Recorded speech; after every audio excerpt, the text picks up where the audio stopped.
We Shetlanders know that travelling to the Scottish mainland can be time-consuming and expensive. A trade-off, perhaps, for living in such an amazing place. Still, there are some costs that we can't ignore. Every year, more than 600 Shetlanders embark on a journey. A trip to Aberdeen or Glasgow for an MRI scan could lead to a life-changing diagnosis.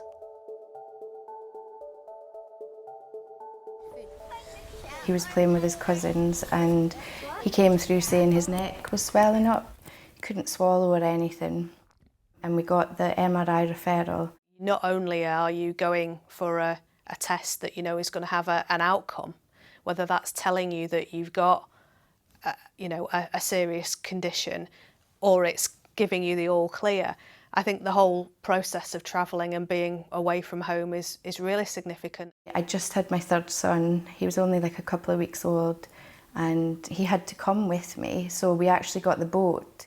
24 hours of travel there and back. So it was, with a newborn baby, it was quite an experience.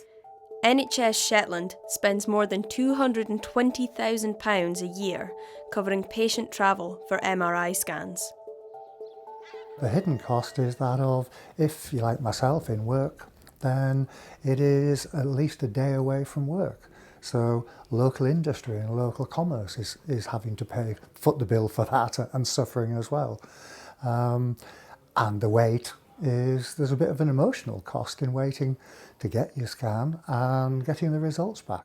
People should never underestimate the power of a diagnosis. It ruled out that there was no sort of malignancy or any growth or anything, so there was nothing sinister.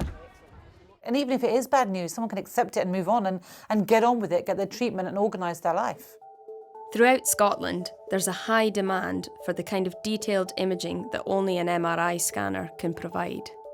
So if we had our own, we're not subject to their waiting times. It's treating people, potential cancer patients. You spot a tumour, you diagnose it quicker, therefore you treat it quicker. So it's a no-brainer. And that's why we're launching the Shetland MRI Scanner Appeal. Over the next 2 years, we'll be fundraising in all sorts of ways. We need £2 million to equip Shetland with its own MRI scanner. And to achieve that, part of the funding would have to be raised by the local community. It's a lot of money to raise, but if any community can do it, Shetland can.